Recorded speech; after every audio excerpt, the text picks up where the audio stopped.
In terms of combining kind of, especially different countries you've lived in, if you could sort of pick and choose and combine the best of different countries, what would you take? Well, Japan would always be my number one for food.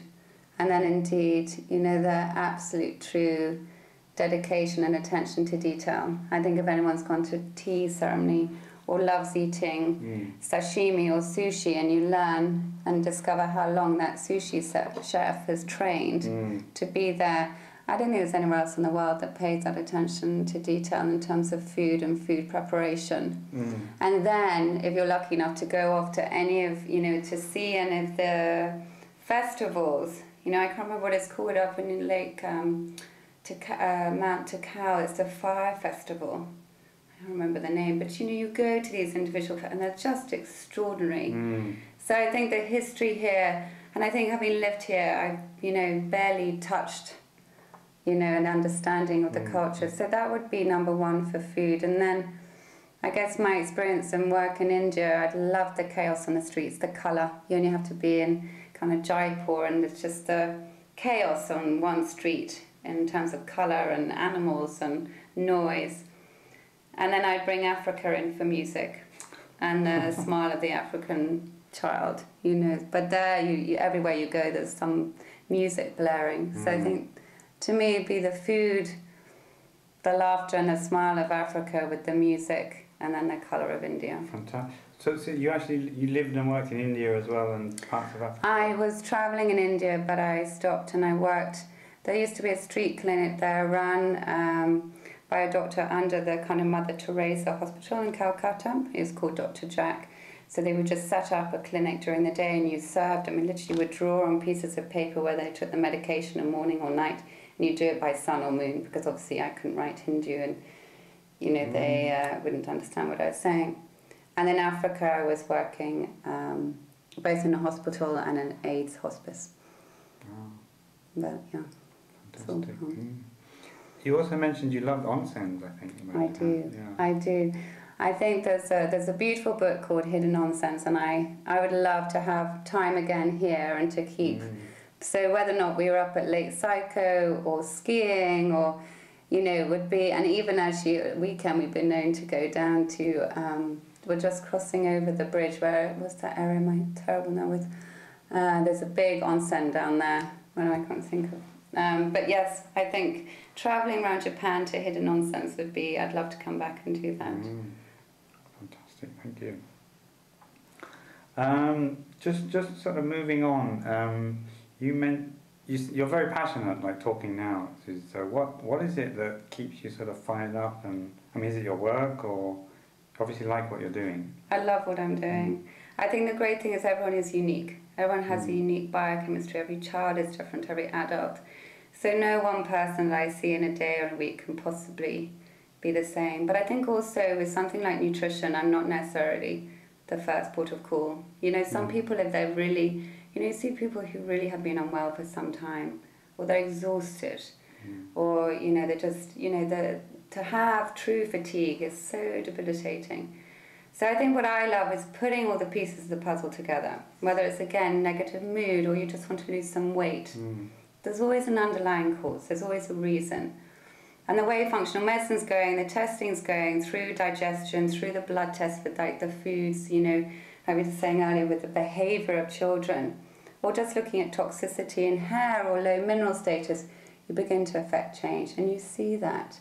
So I think I'm passionate about it because I think you are what you eat. You know, we've all heard the statement, might go, yeah, you know, but you truly are. And I think there are many doctors now who recognise that, and even recognise to say that they can stop inflammation in the body if they stop the client eating.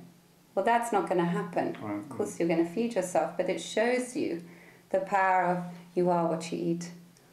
So yeah, it's getting everything into place in the puzzle.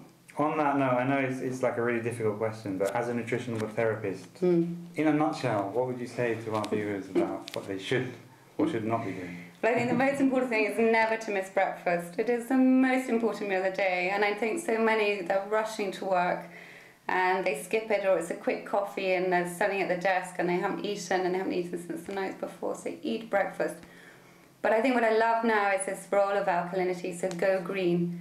eat more vegetables, drink seaweeds if you want to, you know, it's great green drinks, but it's really embracing the alkaline, because reducing the sugars and the caffeine and the acidity in your body, you're setting yourself up for a much better future in terms of absence of disease. So it's alkaline is better, acidic's no good. You want your body to be alkaline, and this is like the going green, the kind of why people might do vegetable juicing or drink, you know, green powders, or, you know, dehydrated seaweeds. There's all sorts of things out there. But if you don't want to do that, just simply having half your plate of greens and salad, or, you know, pile of broccoli, which actually is sometimes harder in restaurants in Japan than say in other countries. But it's, yeah, go green. If there, and this is a new question I'm just throwing at you, so if there's someone watching who's maybe living in the UK, or they're thinking to come to live and work in Japan, or it could be a spouse, they're actually moving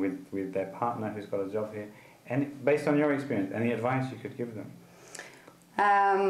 I think just embrace it. I think that even if you're finding the language barrier to be troublesome, I think it's not to be fearful to get to that next level of Japan. I think you could live in Japan for years and you would never find the true, you know, the true Japan, all the nuances and understand. So I think for me, it's all about getting on that bike. It's all about getting into the back streets and see, you know, it's that flash of kimono, or eat in the small little sushi restaurants. And so I think don't be fearful to explore. You know, go and get lost in the streets of Japan, because that's where you see the true Tokyo. Amazing. Final message to our viewers. Anything. Eat more oily fish. No. That's so mean, you already asked me. I did. I mean, now you're living in Singapore, right? So, and I mean, you've lived in so many different countries. Like, where's home for you? Where the family is. I think wherever I live, it's like that classic thing you say, wherever you lay your hat. So home is where we all are. And we do have a house in England. I don't know if we'll ever live there. Maybe that helps the children to feel roots, because they can say, we're from Dorset, and this is what they like. But I'm a great believer it's where the family unit is, and that's home. So wherever we go, it might be a rented property, but it's home. And I think, you know, then I think they're so lucky. You know, I think they're lucky to have the experience they've had. You know, they're international children. They're very privileged to have had that experience.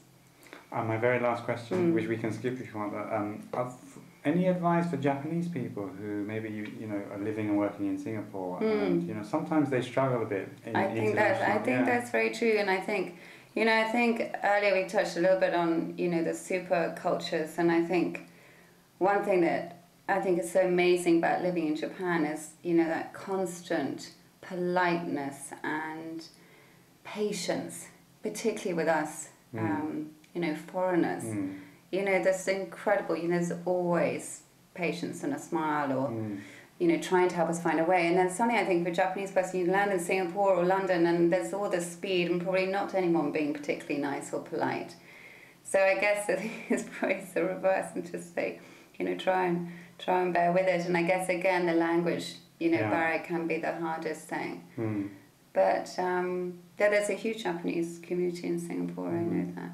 And I think it is hard, because I think we must appear incredibly, you know, rough and loud and impatient. We live at such a high speed, and I think you come to Japan, there's always just a sense of this beautiful pace of life and, you know, politeness that comes with that. And I think we've all got something to learn from that. Thank you, Susie. It's been great talking to you. Thank you so much for your time. Thank you, Adam. Thank you. That's it for today. I'm Adam Kassab. You've been watching Inside Japan, and catch you next time.